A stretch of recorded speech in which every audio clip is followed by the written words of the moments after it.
What is up, guys? Welcome back to yet another brand new Major Ben Gaming video. I hope you guys are having a fantastic day as always. Just before we get into today's video, I just want to talk about yesterday's one where I talked about Alan Wake. I very clearly stated that it is not running a native 4K, and people seem to be commenting that a lot on yesterday's video. I very clearly stated it is upscaled to 4K.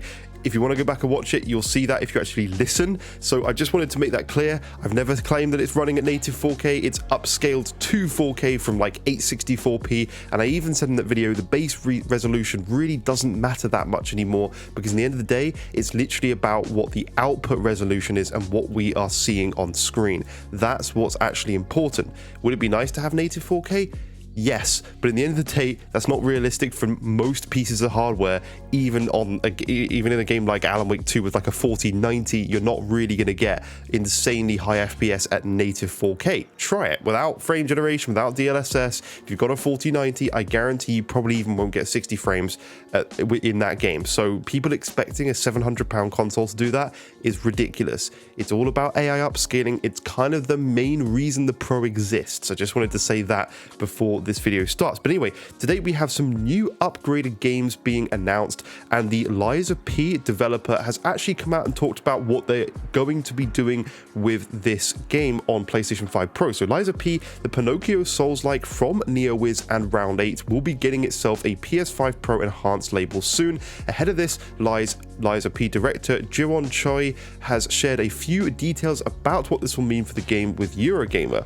He said, "At Round 8, we always strive to deliver a polished and engaging experience with Liza P, and we're grateful for the positive reception of the game's optimization on all platforms." And that's very true. This game is incredibly well optimized.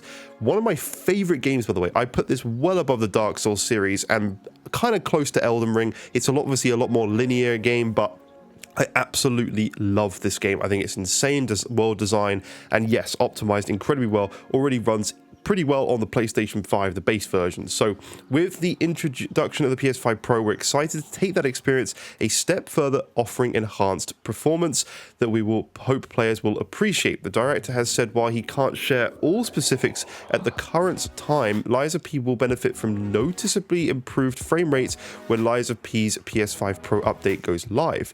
For instance, quality mode benefits from more than 30% increase in FPS, delivering smoother, more fluid gameplay. Additionally, performance mode now supports full native 4K resolution. See, today I am saying it, allowing players to enjoy stunning visuals without sacrificing responsiveness, the developer said. So that is incredible. We're actually getting our first native 4K 60 frame game. Insane. We believe that frame rate truly matters the most in a premium action RPG. The precision and fluidity required for this game genre are critical to the combat experience. Thanks to PlayStation 5 Pro's outstanding performance, we're able to maintain an optimal frame rate at 4K, ensuring the gameplay feels as smooth and responsive as it should. Choice of the team is hopeful these improvements will create an even more immersive experience for players, bringing the hauntingly beautiful world of Liza P to Liza P to life in ways gamers love. And that's very true. So that is a very nice upgrade to one of my favorite titles. I think it would have been nice to see like a 1440p upscale to 4K, but that may be what the base console's already doing, and they're like, well, we could just crank this up to 4K. I would have maybe liked to see upscale to 4K with like ray tracing added or something like that. I'm not sure, but I'm interested to try the performance mode as well, because they're saying 30% increase. I don't know what it was running at before. I'm pretty sure it was already doing 40 frames per second. So I'm interested to see what that's like, because it may be something that you could actually run if you've got a VRR display now.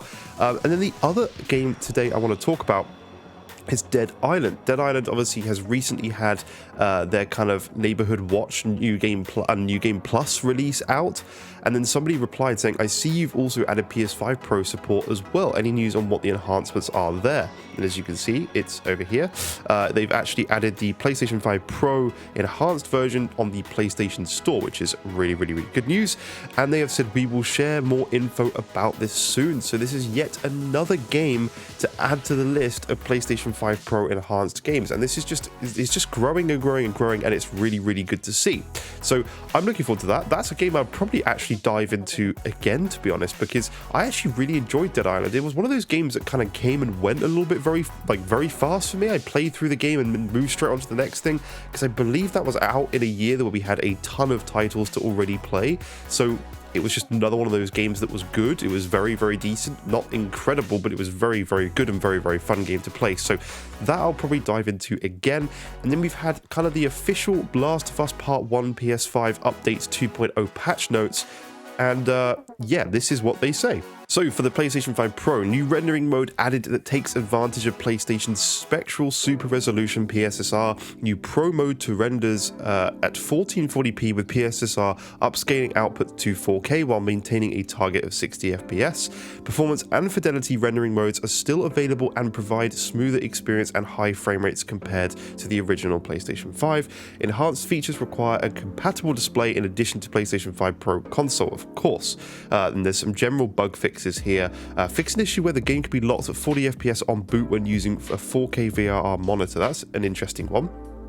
There's various gameplay and stuff fixes, but also the Last of Us Part 2 Remastered Update 1.2 patch notes allows a new rendering mode that takes advantage of PlayStation Spectral Super Resolution and 1440p upscaled to 4K, with PSSR at 60 frames per second. So basically the same as the Last of Us Part 1. But that's nice to get the patch notes for that, so at least we know what we're definitely expecting. But I'm looking forward to hearing about Dead Island 2, seeing what upgrades they're going to add, because that game already looked really good on the base PlayStation 5, so seeing that on the Pro is going to be really, really cool.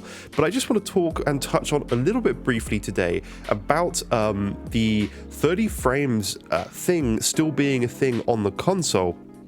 And I want to ask people in the comments as well, if you guys expected in every game there not to be a 30 FPS mode and only be a 60, what were you really thinking? Because, like, they never said there wouldn't be 30 frame modes. They said that they want to have the quality mode as the 60 FPS mode.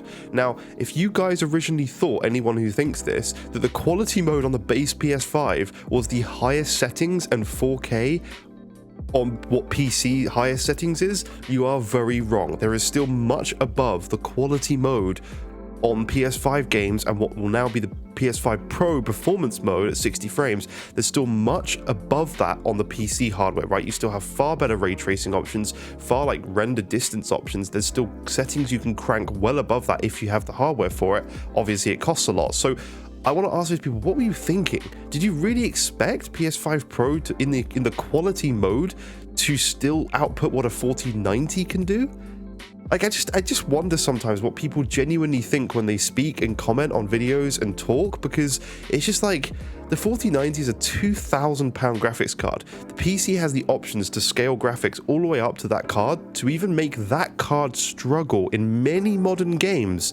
Did you really expect there not to be like a 30 FPS quality mode in PS5 Pro as well, where they can turn up ray tracing effects for stuff like Alan Wake? That's kind of the point of yesterday's video.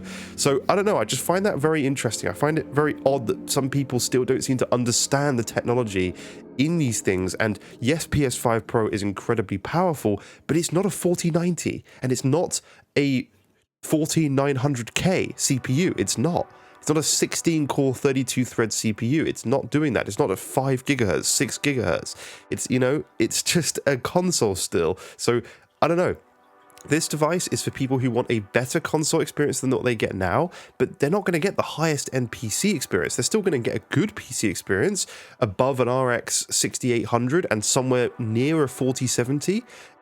But it's not going to be a 4090. Like, there is a difference there, and I don't know. I think people are being misled by their own minds and not by Sony. I don't believe Sony has ever claimed there's not going to be 30 FPS modes. They said they want to deliver quality visuals from what the current base PS5 quality mode is at 60 frames, which is exactly what they're doing in pretty much every single game, and even going above that in some games. So I don't know. I don't know what people were expecting there, but thank you for watching this video. Leave a like, subscribe if you are new to the channel, and I'll see you in future videos. Bye bye for now.